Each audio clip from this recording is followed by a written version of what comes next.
ಸಕ್ಕರೆ ನಾಡು ಬೆಲ್ಲದ ನಾಡು ಎಂದೇ ಪ್ರಖ್ಯಾತಿಗೊಳಿಸಿರುವ ಮಂಡ್ಯ ನಗರದಲ್ಲಿ ನಡೆದ 87ನೇ ಸಾಹಿತ್ಯ ಸಮ್ಮೇಳನವನ್ನು ಮಾನ್ಯ ಮುಖ್ಯಮಂತ್ರಿಗಳು ಸಿದ್ದರಾಮಯ್ಯನವರು ಉದ್ಘಾಟಿಸಿದರು.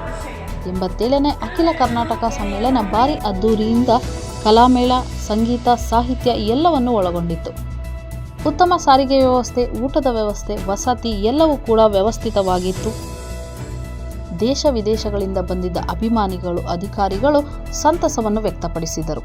ಕನ್ನಡ ಸಾಹಿತ್ಯ ಪರಿಷತ್ತಿನ 18ನೇ ಅಧ್ಯಕ್ಷರಾಗಿ 3 ಕನ್ನಡ ಸಾಹಿತ್ಯ ಸಮ್ಮೇಳನವನ್ನು ಯಶಸ್ವಿಯಾಗಿ ನಡೆಸಿದರು.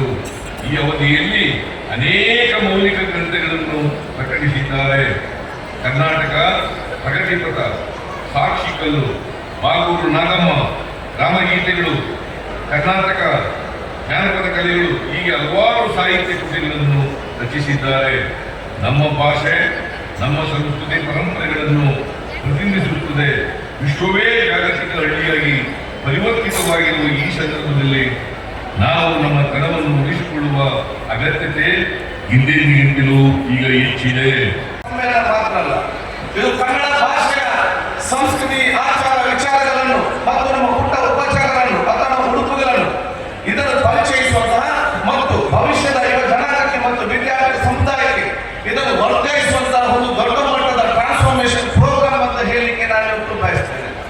ಆದರೆ ಇಂಥ ಸಾಹಿತ್ಯ ಸಮ್ಮೇಳನಗಳೇ ನಮ್ಮ ಸಂಸ್ಕೃತಿ ಬಲ ಗಟ್ಟಿಮುಟ್ಟಾಗಿ ಇನ್ನೂ ಕೂಡ ಬಹುಶಃ ಅದು ನಮ್ಮ ಆಧುನಿಕ ಮತ್ತು ತಂತ್ರಜ್ಞಾನ ಕಾಲದ ನಾವಿದ್ದರೂ ಕೂಡ ಪಾಶ್ಚಾತ್ಯ ರಾಷ್ಟ್ರಗಳ ಬಹಳಷ್ಟು ಇವತ್ತು ಆ ಪಾಶ್ಚಾತ್ಯ ಸಂಸ್ಕೃತಿ ಬಹಳಷ್ಟು ಪ್ರಭಾವ ಬೀರುತ್ತಿದ್ದು ಕೂಡ ಯಾವುದೇ ಪಾಶ್ಚಾತ್ಯ ಸಂಸ್ಕೃತಿಯ ಪ್ರಭಾವ, ಆಧುನಿಕ ತಂತ್ರಜ್ಞಾನ ಪ್ರಭಾವವನ್ನು ಮೆಟ್ಟಿ ನಿಂತಹ ಕನ್ನಡ ಇದ್ದರೆ ಅದು ಬಹುಶಃ ಕನ್ನಡ ಸಾಹಿತ್ಯ ಸಮ್ಮೇಳನ ಆಗಿ ಒಂದು ನಿಂತಿದೆ ಅಂತ ಹೇಳಲಿಕ್ಕೆ ನಾನು ಬಯಸ್ತೇನೆ.